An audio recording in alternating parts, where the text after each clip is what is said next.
भुटानी शरणार्थी सम्बन्धी प्रतिवेदनमा चलखेल गर्नकै लागि अनुसूचीमा हस्ताक्षर नभएको खुलासा, राष्ट्रसङ्घीय मिसनको लगत पनि शङ्कास्पद। सुशासन र पारदर्शितामा जोड दिएका शीर्ष नेतृत्वलाई नक्कली भुटानी शरणार्थी प्रकरण अग्नि परीक्षा, छानबिनको घटनाक्रमले नियतमाथि पनि प्रश्न खडा। कृषि उत्पादनमा प्रयोग हुने ठूला मेसिन वर्षेनी विदेशबाट आयात गर्नुपर्ने बाध्यता, मर्मत सम्भार र प्रयोगमा आउने समस्या समेत हट्न सकेन। पाकिस्तान र अफगानिस्तानको तालिबान सरकार बीच व्यापार वृद्धि तथा सुरक्षा सहकार्यका विषयमा सहमति। र इङ्ग्लिस प्रिमियर लिग फुटबलको पछिल्लो खेलमा ब्राइटन विरुद्ध एभर्टन 5-1 गोल अन्तरले विजयी, लेस्टर सिटी फुलह्यामसँग पराजित।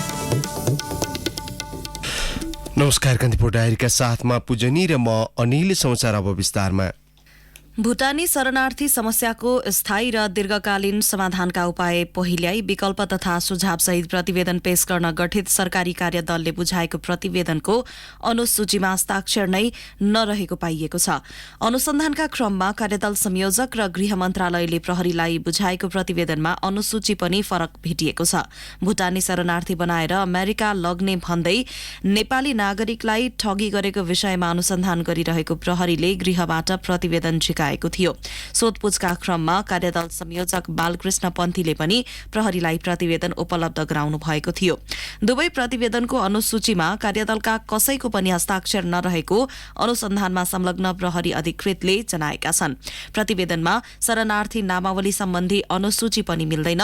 पन्थीले अनुसन्धान अधिकृतलाई बुझाएको प्रतिवेदनमा भुटानी शरणार्थीबारे एउटा मात्रै अनुसूची छ, त्यसमा 429 जनाको नाम छ। गृहले प्रहरीलाई दिएको प्रतिवेदनमा नामावलीका 2वटा अनुसूची छन्, त्यसमा दर्ता छुट भएका शरणार्थी भन्दै अर्को अनुसूची थपिएको हो। कार्यदल संयोजक पन्थीले प्रतिवेदनमा नामावलीको एउटा मात्रै अनुसूची रहेको जिकिर प्रहरीसँग गर्नुभएको छ। 4 वर्ष अघि गठित कार्यदलले गृह मन्त्रालयमा बुझाएको प्रतिवेदन सार्वजनिक गरिएको छैन।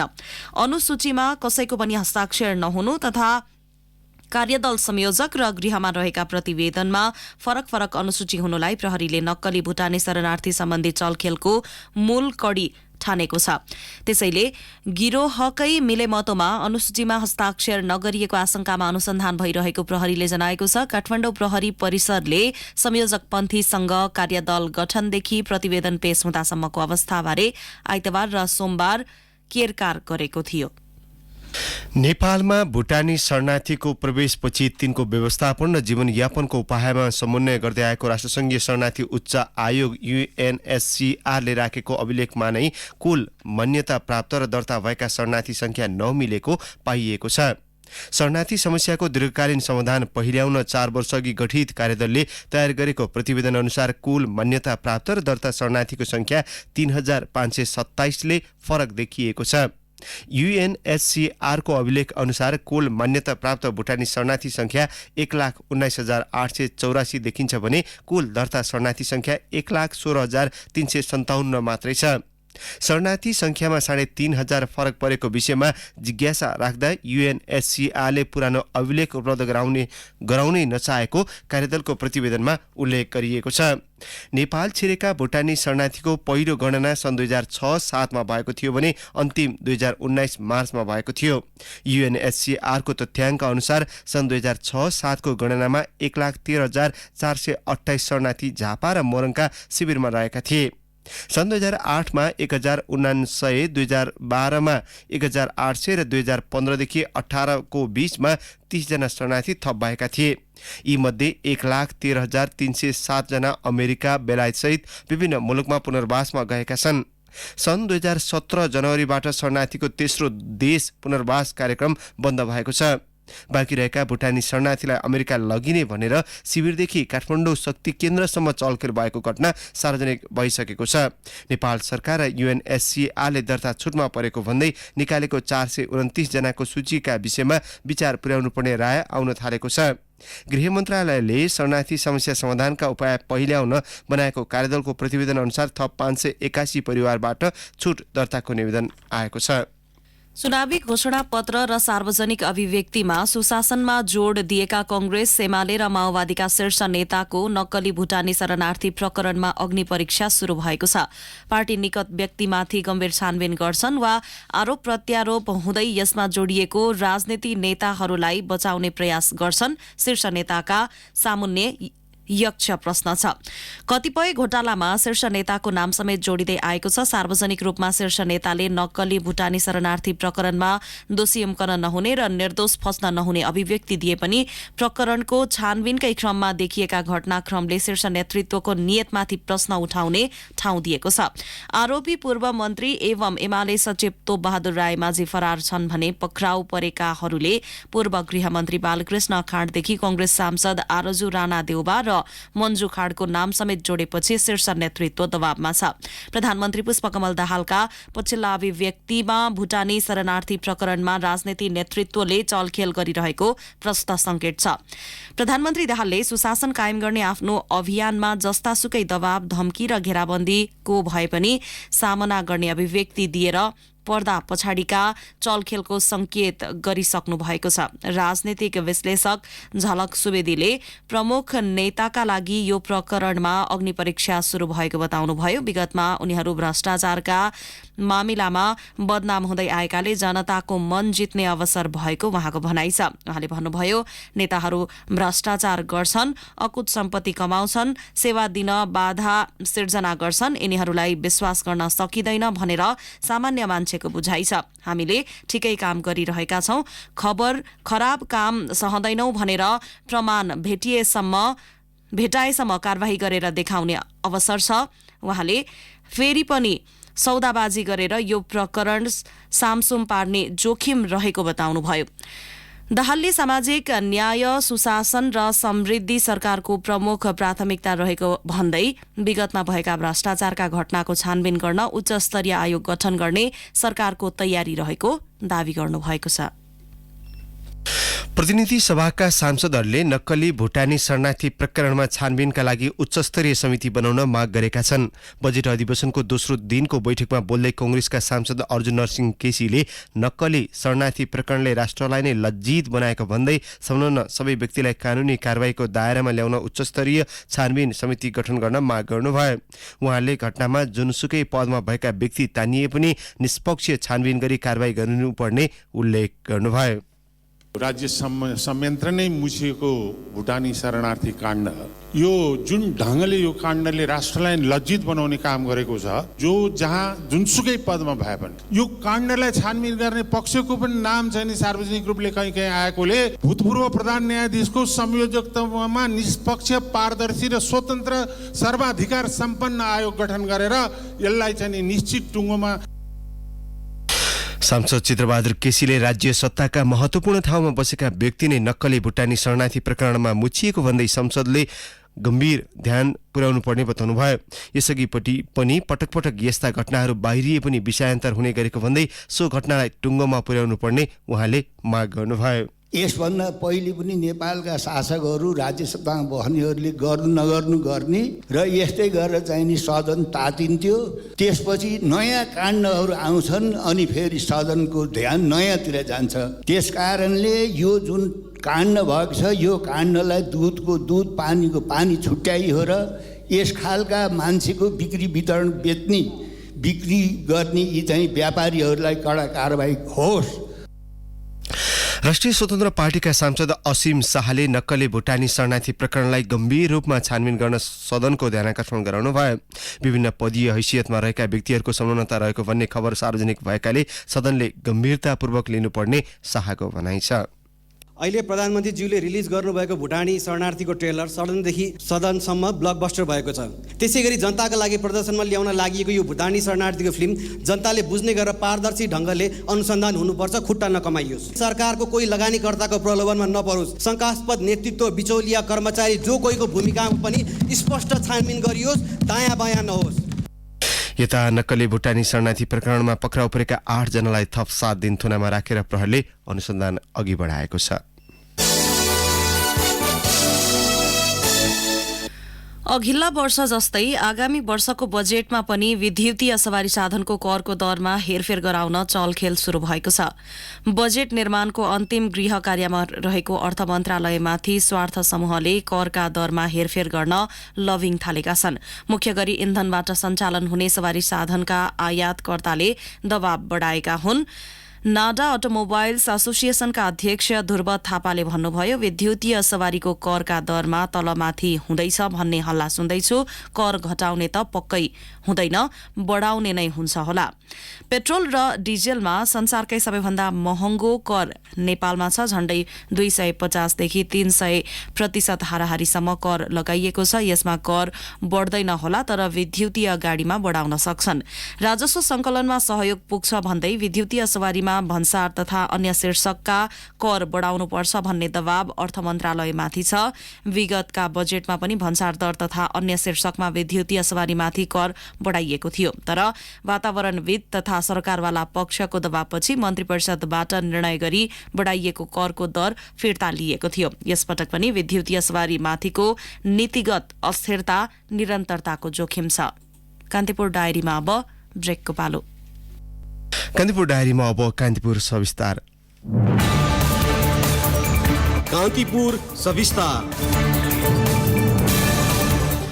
मुलुकमा करिब 80% कृषकहरू समक्ष कृषि मेसिनरीको पहुँच पुगेको छ। हँसिया, कुटो, कोदालो, मेसिनका पाट पूर्जा जस्ता कृषि मेसिनरीको उत्पादन स्वदेशमै भए पनि ठूला खालका मेसिन वर्षेनी करिब 8,000 को हाराहारीमा विदेशबाट आयात हुने गरेको छ। त्यस्ता खालका मेसिनको मर्मत सम्मारमा देखिने जटिलता मात्र नभई आयातित सामग्री प्रयोग गर्न पनि समस्या हुने गरेको जानकारहरूको भनाइ छ। मुलुकको कृषि क्षेत्र मुख्यतया परम्परागत हाते यन्त्र र जमिन तयार गर्न पशुद्वारा सञ्चालित काठे हलोमा नै निर्भर भएको पाइन्छ। समयको माग, सरकारी निकायको प्रयास र निजी क्षेत्रको लगानीले पछिल्लो समय तराई एवं केही पहाडी क्षेत्रमा कृषि मेसिनरीले गति लिन थालेको छ। फलामे हलो, tractor, power tiller, pump set, sprayer, thresher, धान कुट्ने पिस्ने मिल, तेल पेल्ने मिल, ढुवानीको लागि टेलर आदिको बढ्दो प्रयोग भएको पाइन्छ। यस्तै गाई भैँसी फार्महरू, कुखुरा पालन, चल्ला उत्पादन, दाना उत्पादन, दुग्ध प्रशोधन तथा दुग्धजन्य पदार्थको विविधीकरणमा कृषि मेसिनरीको प्रयोग बढ्दो छ। हाल तराईका जिल्ला र केही पहाडी उपत्यकामा कृषि मेसिनरी सेवा भाडामा दिने प्रचलन सुरु भएको छ। तराईका केही जिल्लाहरूमा कम्बाइन हार्वेस्टरको सफल प्रयोग, धान रोप्ने मेसिनको सुरुवात भएको छ। पहाडी जिल्लाहरूमा मिनी टिलर प्रविधि प्रति कृषकको आकर्षण बढ्दो छ। यसैगरी दुग्धजन्य व्यवसायमा संलग्न कृषक समूह, समिति र सहकारीहरूले साना तथा मझौला स्तरका डेरीहरूमा चिस्यान केन्द्रको स्थापना, lacto machine, cream separator, ice cream बनाउने मेसिन, दूध दुहुने मेसिन जस्ता उपकरणको प्रयोग दिनाहुदिन बढ्दै गएको पाइन्छ। हाल विदेशबाट आयातित कृषि यन्त्रमा निर्भर हुन परिरहेको कृषक बताउँछन्। मर्मत सम्भार र पाठ पूर्जा सरल नहुनु, सुलभ कर्जा प्रवाहमा कठिनाई, कृषि प्रयोजनका विभिन्न यन्त्रहरू अन्य कार्यमा प्रयोग हुने, ठूला खाले कृषि मेसिनरीका लागि भारतबाट चालक नै आउने गरेको रूपन्देहीका कृषक अगुवा देव धवलको भनाइ छ। औजार चलाउने, हामीले त्यो बनाउने र अन्य समस्याहरू जस्तै त्यो औजारहरू बिग्रियो भने त्यो औजार कहाँबाट खरिद गर्ने, रिपाउने, त्यसको समस्याहरू पनि छन्। त्यसमध्ये विभिन्न कम्पनीका फरक औजारहरू किसानले कुन कम्पनीको राख्दाखेरि ठिक हुन्छ भन्ने हुँदैन। त्यसले गर्दा किसान ठगिने, कम्पनी चलाउने अपरेटरहरू प्राय धेरै जसो इन्डियन नै आउँछन्। सरकारी तथ्याङ्क अनुसार मुलुकमा ट्र्याक्टरको संख्या 14,000 बढी, मिनी टिलर करिब 12,000 र पावर टिलर 2500 प्रयोगमा छ। यस्तै कम्बाइन हार्वेस्टर 700 वटा र करिब 30,000 थ्रेसर प्रयोगमा छन्। यी ठूला कृषि मेसिन प्राय भारत र चीनबाट आयात भएको हो। हँसिया, कुटो, कोडालो, स्प्रेयर, आरी, ठूला मेसिनका पाठ पूर्जा लगायतका औजार नेपालमा उत्पादन भए पनि ठूला machine tractor, power tiller, mini tiller वार्षिक 7 देखि 8,000 आयात भएको सरकारी तथ्याङ्कमा उल्लेख छ।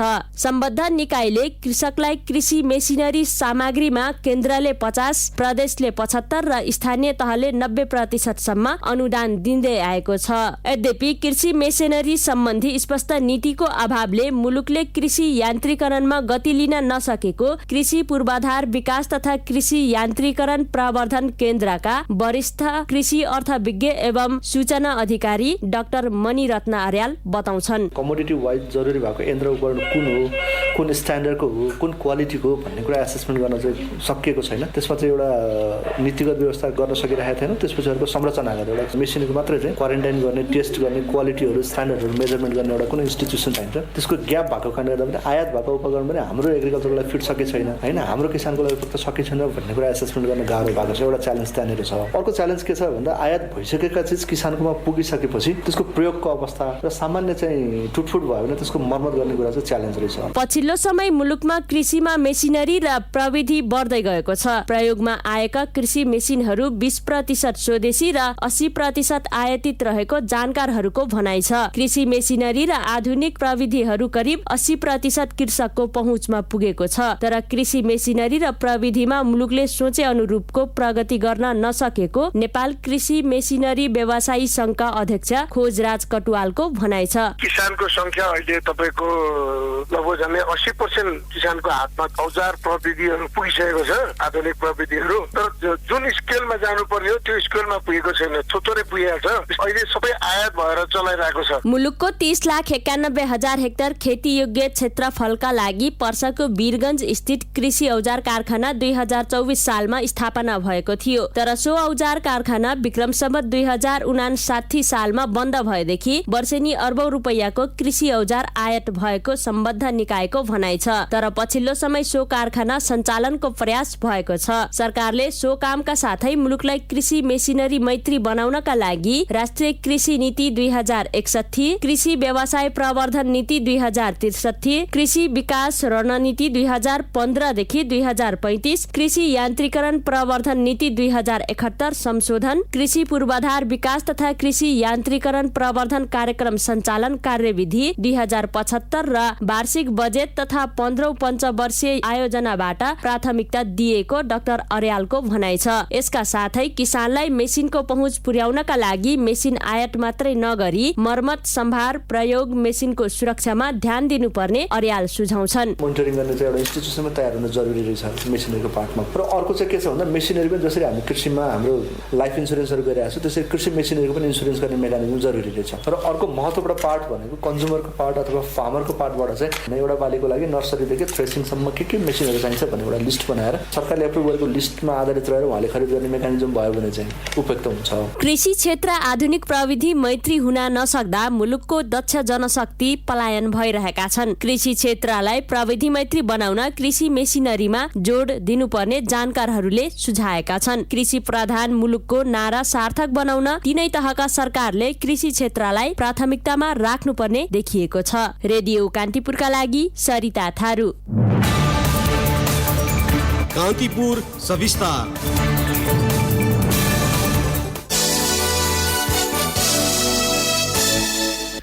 तत्कालीन राष्ट्रपति विद्यादेवी भण्डारीले अस्वीकृत गरेको नागरिकता विधेयकलाई राष्ट्रपति रामचन्द्र पौडेलले सिधै प्रमाणीकरण नगर्ने संकेत गर्नुभएको छ।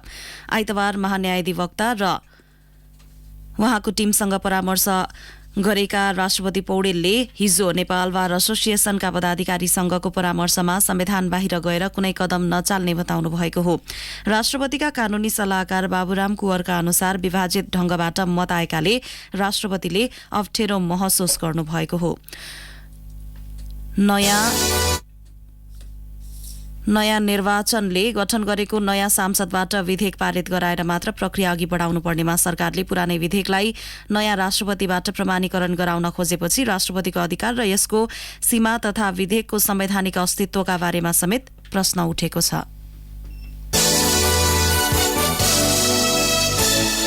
सर्वोच्च अदालतले राष्ट्रिय स्वतन्त्र पार्टीका ढाका कुमार श्रेष्ठको स्थानमा विन्ध्यावासिनी कंसाकारलाई सांसद बनाउने निर्णय तत्काल कार्यान्वयन नगर्न अल्पकालीन अन्तरिम आदेश दिएको छ।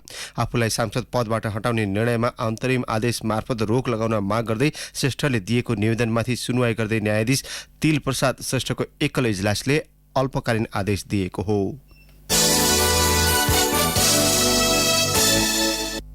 मुलुकका 77 मध्ये 62 जिल्ला पूर्ण साक्षर भइसकेका छन्। बाँकी 15 जिल्ला मध्ये मध्य प्रदेशका 8वटै जिल्लाका कुनै पनि पालिका पूर्ण साक्षर हुन सकेका छैनन्।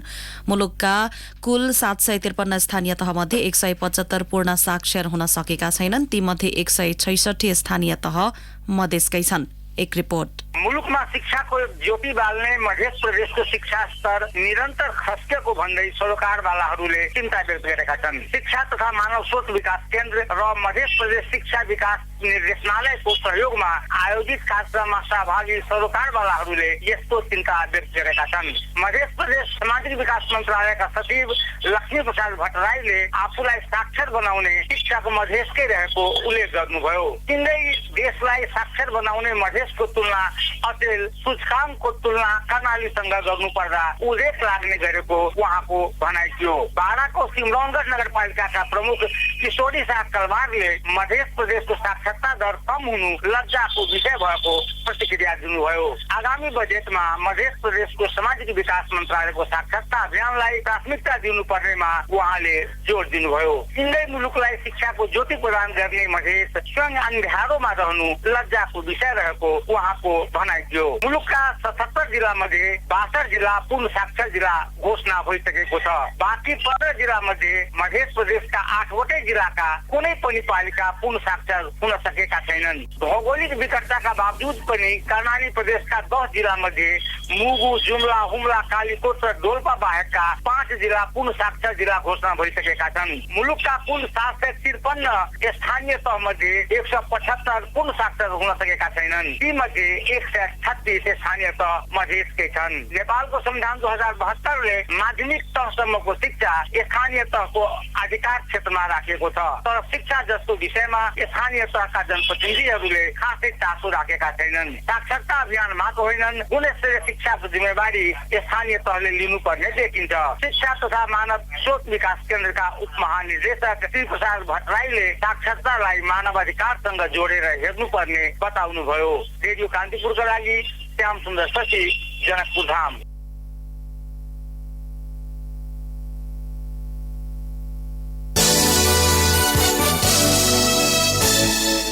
कान्तिपुर डायरीमा पुनः ब्रेकको पालो। अब आर्थिक प्रसङ्ग। निश्चित व्यापारिक घरानालाई स्टक एक्सचेन्जको लाइसेन्स वितरण गर्नका लागि नेपाल धितोपत्र बोर्डले गरेको नीतिगत व्यवस्था र सोही व्यवस्था अनुसार अनुमति पत्र वितरणका लागि सुरु भएको प्रक्रियामा भ्रष्टाचार भएको सांसदहरूले आरोप लगाएका छन्। प्रतिनिधि सभाको बैठक र सार्वजनिक समारोहमा सांसदले लाइसेन्स वितरण प्रक्रियामा अनियमितता भएकाले सो प्रक्रिया तत्काल रोक्नुपर्ने र नेपाल स्टक एक्सचेन्ज नेप्सेलाई आधुनिकीकरण गरेर निजी क्षेत्र भित्राउनुपर्ने माग गरेका छन्। पुँजी बजारको नियामक निकाय बोर्डले एकैपटक ठूलो संख्यामा सुरु गरेको लाइसेन्स वितरण प्रक्रियामा संस्थागत भ्रष्टाचार भएको प्रतिनिधि सभाका सांसद एवं अर्थशास्त्री डाक्टर सोडिम वाग्लेले बताउनुभयो। विगतमा राष्ट्र ब्याङ्कले धेरै लाइसेन्स वितरण गरेकै कारण अहिले ब्याङ्क तथा वित्तीय संस्थालाई मर्जरमा लैजानु परेको दृष्टान्त उहाँले सुनाउनु भयो। प्रतिनिधि सभाकी सांसद सुविता गौतमले पनि स्टक एक्सचेन्जको लाइसेन्स वितरण प्रक्रिया अविलम्ब रोक्न माग गर्नुभयो। पुँजी बजारमा निजी क्षेत्रलाई भित्र्याउने नाममा सरकारी स्वामित्व रहेको र हरेक वर्ष 1 अर्ब रुपियाँभन्दा बढी लाभांश सरकारलाई बुझाउँदै आएको नेप्सेलाई समस्यामा पार्न खोजिएको उहाँले आरोप लगाउनुभयो। अब अन्तर्राष्ट्रिय प्रसङ्ग। पाकिस्तान र अफगानिस्तानको तालिबान सरकारबीच व्यापार वृद्धि तथा सुरक्षा सहकार्यका विषयमा सहकार्य गर्ने सहमति भएको छ। पाकिस्तानका विदेश मन्त्री बिलावल भुट्टो जरदारी र अफगानिस्तानको तालिबान नियुक्त विदेश मन्त्री अमीर खान मुक्तकी बीच इस्लामाबादमा भएको वार्ताका क्रममा सो सहमति भएको हो। पाकिस्तानसँगको सीमा क्षेत्रमा हिंसा अन्त्य गर्दै आक्रमणका सिलसिला बन्द गराउन तालिबान सरकारले मद्दत गर्ने वार्ताका क्रममा सहमति भएको हो। दुई मुलुकको आतंकवाद विरुद्ध एक भएर अघि बढ्ने तथा द्विपक्षीय सम्बन्ध विस्तारमा जोड दिने सहमति भएको हो। व्यापार र कनेक्टिभिटीका विषयमा समेत ठोस छलफल भएको पाकिस्तानी विदेश मन्त्रालयले जनाएको छ। दुई मुलुकले राजनैतिक भेटवार्तालाई निरन्तरता दिने समेत बताएका छन्। सोही क्रममा पाकिस्तान भ्रमणमा रहेका चिनिया विदेश मन्त्री क्लिन गाङसँग समेत त्रिपक्षीय वार्ता भएको छ। चीनसँग पाकिस्तानसँगको आर्थिक क्षेत्रमा लगानीको विषयमा सहमति जनाएको छ। कान्तिपुर डायरीमा अब खेल प्रसङ्ग। इङ्ग्लिस प्रिमियर लिग फुटबलको पुच्चिलो खेलमा एभर्टन विजयी भएको छ। गैराती भएको खेलमा एभर्टनले ब्राइटनलाई उसकै मैदानमा 5-1 गोल अन्तरले पराजित गरेको हो। एभर्टनको जितमा एब्डुलाय डाउको उरे र डिवाइन म्याकनेलले समान 2-2 गोल गर्दा 1 गोल उपहार पाएका थिए। ब्राइटनका एलेक्सिस म्याक एलिस्टरले 1 गोल फर्काए। जितसँग एभर्टनले रेलिगेसन जोनबाट माथि उक्लिएको छ। एभर्टन 35 खेलबाट 32 अङ्क जोडेर 17औं स्थानमा उक्लिएको छ। ब्राइटन 33 खेलबाट 55 अङ्क जोडेर गरेर 7औं स्थानमा छ। प्रिमियर लिगको अर्को खेलमा फुलह्यामले लेस्टर सिटीलाई 5-3 गोल अन्तरले तथा नटिङहम फरेस्टले साउथह्याम्पटनलाई 4-3 गोल अन्तरले पराजित गरे। अब मौसम सम्बन्धी जानकारी। मुलुकमा हाल पश्चिमी वायुको सामान्य प्रभाव रहे पनि काठमाडौँ उपत्यका सहित अधिकांश स्थानको मौसम आज सामान्यतया सफा रहने जल तथा मौसम विज्ञान विभागले जनाएको छ। कर्णाली र गण्डकी प्रदेशका पहाडी भेगका केही स्थानमा आंशिक बदली रही हल्का वर्षाको सम्भावना छ। कोशी प्रदेशका केही स्थानमा हावाहुरी चल्ने विभागको अनुमान छ। केही बेर अघि 15 डिग्री सेल्सियस मापन गरिएको काठमाडौँको अधिकतम तापक्रम 29 डिग्री सेल्सियस पुग्नेछ। सूर्योदय बिहान 5:19 भयो भने सूर्यास्त भरै साँझ 6:42 हुनेछ। अस्ट्रेलिया प्रसङ्गसहित कान्तिपुर डायरीको यो बुलेटिन अहिलेलाई यहीँ सकिन्छ। साथी पूजनी र म अनिल बिदा माग्छौँ। नमस्कार।